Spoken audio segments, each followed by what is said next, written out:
quando o Lula estava preso, era costuma ser parte de uma estratégia de comunicação buscar apoio internacional para a sua causa, né? Trazer para dentro do país, olha, fomos lá nos Estados Unidos, conversamos com tais deputados, fomos na corte do Tribunal Internacional e eles concordam que o que está acontecendo aqui é importante e tal. Você mencionou como para os Estados Unidos o Brasil não é tão central na agenda de política externa assim.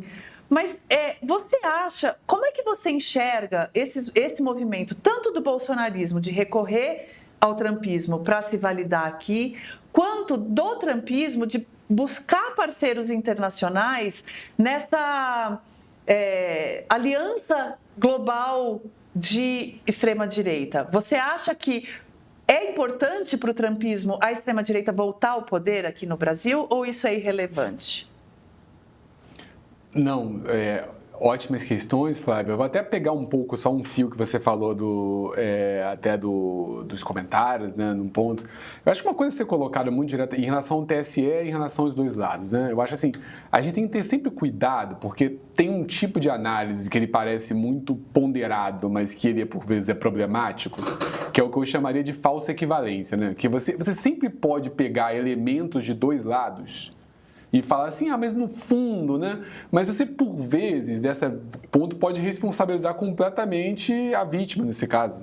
Enfim, você olha para a Segunda Guerra Mundial e você fala, não, mas será que os judeus não fizeram algo de errado ali? Não. Não é essa a questão. Você vai gerar uma falsa equivalência entre o confronto, né? Por que eu estou dizendo isso? Porque, concretamente, na política brasileira, nenhum ator relevante da esquerda fez um discurso golpista ou ameaçou dar um golpe de Estado desde 88, pelo menos, eu diria até antes, mas vamos colocar 88 como marca para colocar. Isso é um fato, isso não foi colocado, enfim. Ao passo que figuras próximas do Bolsonaro, organizadas e atores políticos da ultradireita tentaram, como o Rio de Janeiro, como movimentos do próprio governo Bolsonaro, isso é um dado. Claro, aí a gente pode chegar e falar, não, mas será que as convicções do Lula sobre democracia, eu até acho que elas são profundamente democráticas, mas essa não é a questão. A questão é, não houve esse movimento, não houve um aponto, e não me parece que do ponto de vista material seja possível. Então, de fato, quando você pensa na ação do judiciário... Uma ponderação que apareceu muitas vezes aqui no nosso chat, que muitas vezes o presidente Lula fala com admiração de regimes autoritários fora do Brasil, mas aqui dentro ele nunca fez nenhuma afirmação que encaminhasse para esse sentido, né? É porque assim, de fato, no caso do apoio a regimes autoritários, elogios colocados, entra no grande campo da política externa, entre o estratégico, como você vai mobilizar, enfim, a gente pode pegar N pontos. Isso não é um material concreto, isso quer dizer, o Lula nunca fez nenhum movimento institucional ou discursivo de defender uma ruptura democrática em relação ao ponto brasileiro. Isso, para mim, é muito pacífico e até que alguém me demonstre que me deixa muito surpreso, não coloca. Em relação ao TSE, eu concordo muito com a Flávia. Eu tenho incômodo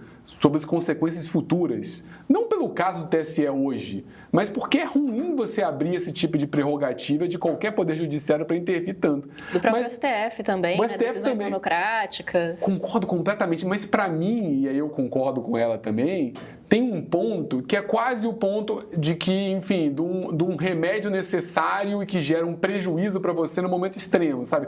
É ideal que você fique tomando um antibiótico toda semana? Não. Mas se você está doente e precisa do antibiótico, por vezes é melhor você dar o remédio agora, o antibiótico, e depois ver como você resolve e se coloca. Eu acho que várias mobilizações do STF e do TSE me deixam preocupado de como isso pode produzir efeitos em outro cenário político mais à frente. Me deixam, eu acho que o que a Flávia colocou, isso tem que ser avaliado institucionalmente, isso não pode ser tomado como uma ação ideal do TSE e do STF. Mas no cenário em que você tinha, não é isso? O tipo de articulação das redes sociais colocadas, no cenário em que você tinha uma mobilização da Polícia Rodoviária Federal na eleição para atuar dessa maneira, não tem outra saída. Então, isso nos coloca num cenário muito difícil, né, para levantar esse ponto. E aí eu vou deixar isso de lado, né, e passar um pouco para as questões que eu acho que a Flávia levantou muito bem em relação o quanto que o Brasil importa para o trumpismo. Quando eu falei que não está na prioridade, não é também que o Brasil seja um país completamente lateral, né, sim. O Brasil tem um território de mais da metade da América do Sul, o Brasil tem uma população de mais de 200 milhões de habitantes, o Brasil tem uma economia relevante, e seria trágico para o trumpismo, por exemplo, você ter uma liderança militante anti-trumpista no Brasil.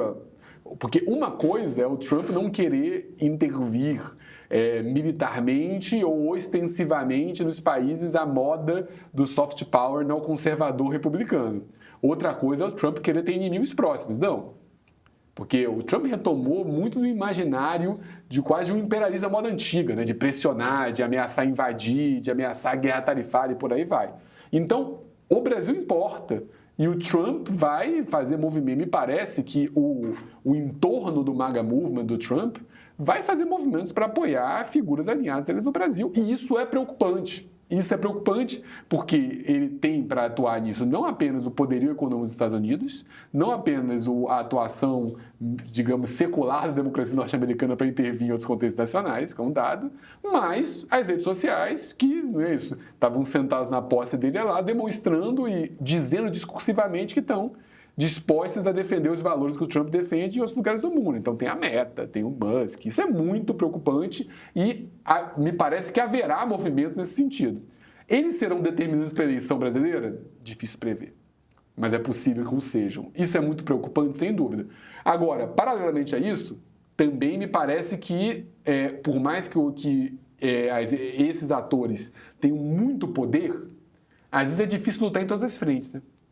Então, também não é improvável que, que é o que eu falei anteriormente, que pelo privilégio de uma frente A ou B, o Brasil acabe sendo prejudicado e uma parte de uma base social da ultradireita seja prejudicada no Brasil. É muito cedo para colocar isso, porque, sem dúvida, e esses movimentos colocaram, o Brasil importa, mas hoje o acesso ao Ártico, lá via Groenlândia e Canadá, a questão do México na fronteira sul, o trato com a China e a questão da resolução da guerra da Ucrânia importa mais, né? E aí tem algo, eu acho que esse imaginário trumpista vai ser reconstruído, né? Mas ao mesmo tempo que tem um imperialismo à moda antiga, o Trump parece por vezes flertar com uma certa ideia de divisão do mundo entre zonas de influência, ou se talvez civilizações, no que um antigo cientista político chamado Samuel Huntington chamava. Então ele parece ter uma ideia de que assim, não, eu posso até tolerar que a Rússia seja expansionista em relação à Ucrânia, desde que eu tenha também direito a me expandir aqui. Eu posso tolerar que a China tenha sua zona de influência, desde que eu volte a ter uma ideia de império à moda antiga para colocar. E esse movimento, para o caso brasileiro, é muito preocupante, né? Porque não há nenhuma dúvida de que se essa ideia de uma divisão do mundo for colocada, o Brasil estaria no quintal norte-americano, porque não tem nenhuma dúvida de que a América Latina não seria fronteira de nada, seria um centro relevante, e aí, se o Brasil não é prioridade, a América Latina pode ser vista como um terreno em que o Trump e o MAGA Movement podem fazer tudo, os Estados Unidos podem fazer tudo, e aí pode ter uma atuação muito, digamos, pesada, que seria trágica para a democracia brasileira e para, se não para todos nós, para quase todos nós. Agora, como você já me deu o gancho aí desse gelo fino onde o Brasil pode estar pisando, a gente não teve nenhuma declaração, nenhuma resposta do governo brasileiro ou do TSE em relação a esse post alavancado aí pelo Elon Musk, insinuando que houve interferência da USAID nas eleições aqui no Brasil. Tudo bem que é um contexto em que o Brasil já está olhando para o tarifaço e pensando, bom, já vamos ser prejudicados com isso. Não é qualquer país, né? São os Estados Unidos, então isso já gera também um cuidado diplomático, mas não é o caso de haver um posicionamento nesse sentido, de dizer, olha, pelo menos de reafirmar o nosso sistema eleitoral, enfim, nada disso foi feito, né? Isso não soa estranho? Assim, me parece que tem um sentido diplomático nesse silêncio, né? Enfim, e claro, tem um sentido diplomático pensando como declarações mais fortes podem antecipar confrontos, né? E claro que para isso também se leva em conta o fato de o governo ter tido resultados ruins em relação à popularidade. Então, assim, tudo que o governo não vai querer agora é ter que lidar e ser responsabilizado por uma declaração de, digamos, atingir ou movimentar o Trump contra o Brasil. Imagina isso, para o governo, o que seria? O Lula dar uma declaração, agressiva, ou nem que não seja agressiva. A gente já teve aquele episódio da Janja, né, que não precisava, mas num caso desse em que ele está atacando diretamente o sistema eleitoral brasileiro, não sei se de repente não caberia olha, o sistema eleitoral brasileiro, aquela nota pro forma, pelo menos, né, olha, o sistema eleitoral brasileiro não tem nenhum indício de que haja problemas, a urna eletrônica, qualquer coisa, não teve nada, né, foi um silêncio.